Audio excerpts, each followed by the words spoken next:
Grandes genios e inventos de la humanidad. El hombre comenzó a interesarse muy pronto por comprender el mundo y el cielo que lo rodea. En una sociedad que va aumentando su dependencia de la agricultura, los conocimientos astronómicos adquieren cada vez más importancia. Prueba de esto es el impresionante disco celeste de Nebra, que se creó hace 3600 años. Pero los hombres siempre se consideraron, junto a la Tierra, el centro de su universo. Pasaría mucho tiempo hasta que un hombre, contra toda oposición, se alejara de esa idea y formulara un nuevo pensamiento revolucionario.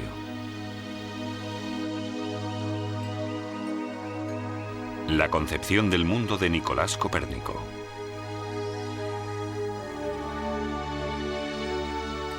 La primera concepción del mundo surgió en Babilonia. 3000 años antes de Cristo, la Tierra se consideraba un disco que flotaba en medio del océano, en cuyo centro se erigía la montaña del mundo. La explicación que daban los babilonios al paso del día a la noche era que el sol y la luna circulaban alrededor de la montaña. Por el mundo pasaban el Éufrates, el Tigris, el Ganges y el Nilo, y todo estaba cubierto por una bóveda en la que se movían los dioses de las estrellas. En la concepción del mundo de los egipcios, el Nilo es el centro. Los dioses separaron el cielo y la tierra y el resultado fue el mundo.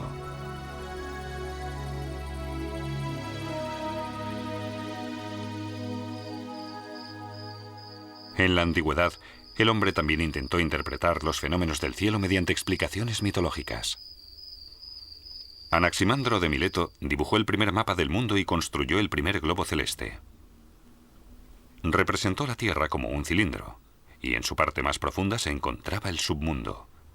Detrás de la bóveda celeste ardía un enorme fuego, y a través de unos agujeros translucían las llamas. Eran las estrellas.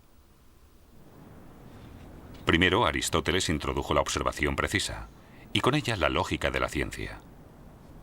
Para él, el mundo era una bola formada por una mezcla de tierra, agua, aire y fuego, que se encontraba anclada en el centro del cosmos. Pero existen diversas opiniones sobre qué fue lo que le llevó a esta particular concepción del mundo. El astrónomo griego Hiparco pensaba que la Tierra estaba en el centro del universo y que el Sol daba vueltas en torno a ella. Por ello, su teoría se ha denominado geocéntrica. El erudito griego Claudio Ptolomeo es el representante más conocido de la concepción del mundo geocéntrica. En su obra Almagesto describe el pensamiento astronómico de su tiempo. Siglos después, su libro caería en manos de Nicolás Copérnico. En su obra, Ptolomeo defiende la teoría de que la Tierra permanece estática en el punto central del universo. Todos los planetas giran en torno a ella en lo que denominó esferas, es decir, órbitas que se pueden mover de forma independiente. En una de esas esferas se mueve el Sol, en otra los planetas y en otra las estrellas fijas. Pero Ptolomeo no fue capaz de dar una explicación del movimiento irregular de los planetas. Más de 1000 años después, el siglo XV fue la época de la revolución científica.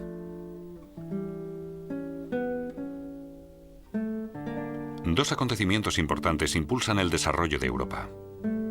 La invención del arte tipográfica por Johannes Gutenberg en el año 1455 hizo posible una mayor rapidez en la divulgación de las obras científicas.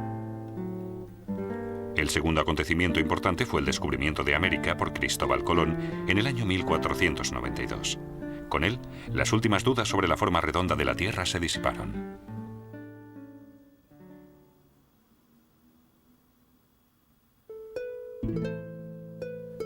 En esa época de revolución científica nació Nicolás Copérnico, el 19 de febrero del año 1473 en Torun, Polonia. Nicolás fue a la escuela parroquial y más tarde se le nombraría Civicus Academicus, ciudadano académico.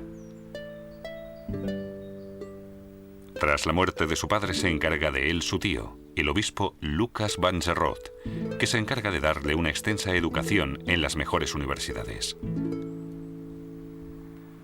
En 1491, Copérnico ingresa en el Colegio Mayor de la Universidad Jagellónica de Cracovia para estudiar humanidades. En esa época, la universidad, fundada en el año 1364, ya se ha convertido en un punto central para los científicos, sobre todo en el campo de la astronomía. Allí se conserva hoy el globo más antiguo que se construyó de América.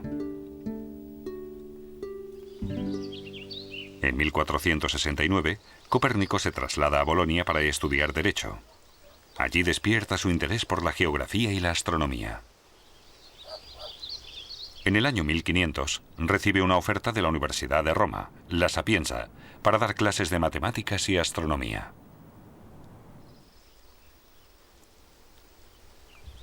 Copérnico continúa sus estudios en Italia.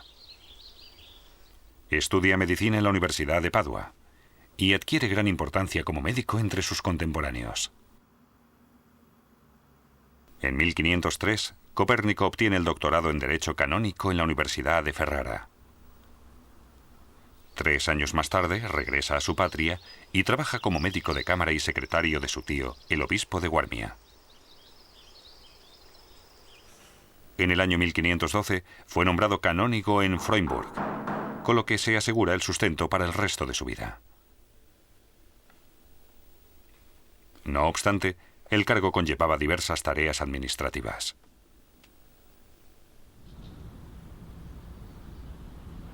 Sin embargo, Copérnico encuentra tiempo para la observación astronómica. En una pequeña torre de la Catedral de Freudenburg, crea su propio observatorio. En 1514, su reputación como astrónomo era tal que formó parte de la comisión del Quinto Concilio Laterano para la reforma del calendario.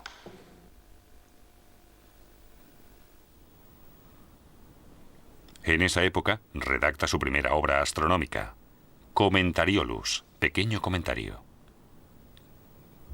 En ella ya encontramos el primer esquema de su nueva concepción del mundo, en cuyo centro se encuentra el Sol, pero Copérnico esperará para publicarla. La idea del universo heliocéntrico llegará a Copérnico a través de la lectura de estudios antiguos. En ellos encontró un pensamiento que consideró revolucionario. El erudito griego Aristarco de Samos investigó el movimiento irregular de los planetas conocidos y consiguió dar una explicación. Afirmó que la Tierra también se movía y que recorría su órbita alrededor del Sol más rápido que los planetas situados a más distancia. De esa forma adelantó que todos los planetas, incluida por lo que parecía la Tierra, giraban alrededor del astro.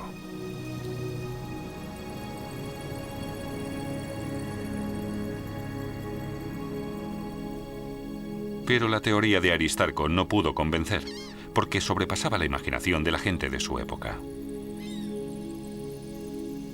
¿Cómo podía, por ejemplo, un pájaro encontrar el camino de vuelta a su nido si mientras volaba la Tierra giraba?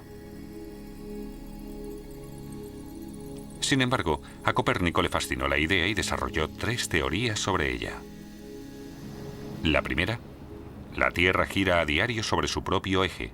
El movimiento de las estrellas es, por tanto, solo aparente. La segunda, el Sol es el centro del universo y la Tierra gira en torno a él. Y la tercera, la Tierra es solo uno de muchos planetas y no tiene ningún carácter extraordinario. Copérnico mostró mediante cálculos el hecho de que los planetas se movían de forma heliocéntrica, con el Sol en su punto central. Pero la nueva concepción del mundo de Copérnico era bastante complicada. Como no podía demostrar su teoría, solo podía conseguir que se aceptara en un ámbito espiritual, explicando sus nuevas ideas y arriesgándose a poner en duda la tradición de la concepción antigua. Así que Copérnico decidió seguir esperando. La Iglesia Católica defendía la teoría geocéntrica del mundo. Según la Biblia, Josué se dirigió al Señor y exclamó: «Detente, Sol». Para que el Sol se detuviera debía estar, como es lógico, en movimiento, y eso exactamente es lo que contradecía la concepción heliocéntrica del mundo y, por tanto, la teoría de Copérnico. Él era consciente de las repercusiones políticas de su teoría. Por ello, volvió a posponer la publicación de sus conocimientos y siguió investigando.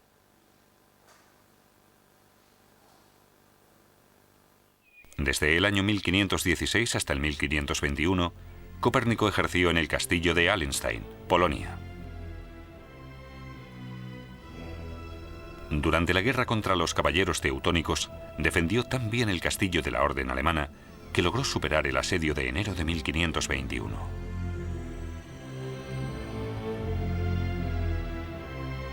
Poco después se firmó un armisticio y Copérnico colaboró en las negociaciones de paz. Pero también en Allenstein encontró tiempo para la observación astronómica. Realizó mediciones de la altura del Sol para concretar el inicio del día y la noche. Pero Copérnico nunca abandonó la idea de la concepción heliocéntrica del mundo. En 1542, por fin, da su consentimiento para la publicación de sus teorías en Nuremberg.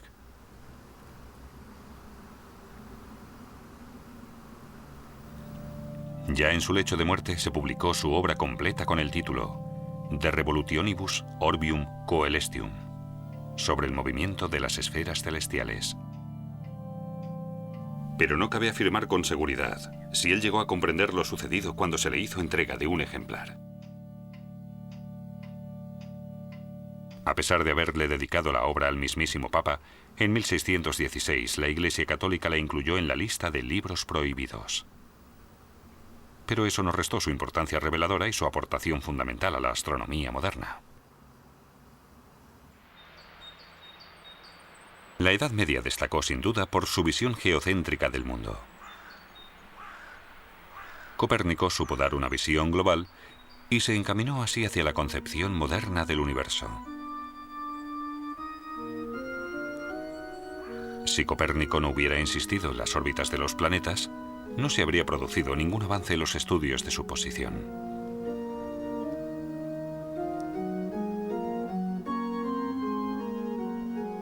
En 1594, el astrónomo Johannes Kepler pudo calcular las órbitas de los planetas con más exactitud, pues en lugar de círculos, partió de esferas.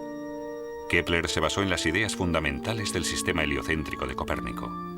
En su obra Astronomía Nova, la nueva astronomía, completó en 1609 una teoría factible. Un italiano ayudó a Kepler a demostrar su teoría, Galileo Galilei. Con su telescopio, construido en 1610, descubrió los 4 satélites de Júpiter, con lo que la Tierra ya no podía ser el único centro de las rotaciones. Galileo también demostró los cálculos de Copérnico y Kepler. Pero todavía es pronto para poder establecer la teoría del sistema heliocéntrico. Galileo es llevado ante la Inquisición, donde tendrá que justificar sus afirmaciones. Para evitar la muerte, reniega de la concepción del mundo de Copérnico. 50 años después, Isaac Newton logró demostrar definitivamente la teoría heliocéntrica. Con su ley de la gravedad, explicó y calculó las órbitas keplerianas de los planetas y los satélites y publicó su reveladora obra Philosophiae Naturalis Principia Mathematica, Principios Matemáticos de la Filosofía Natural.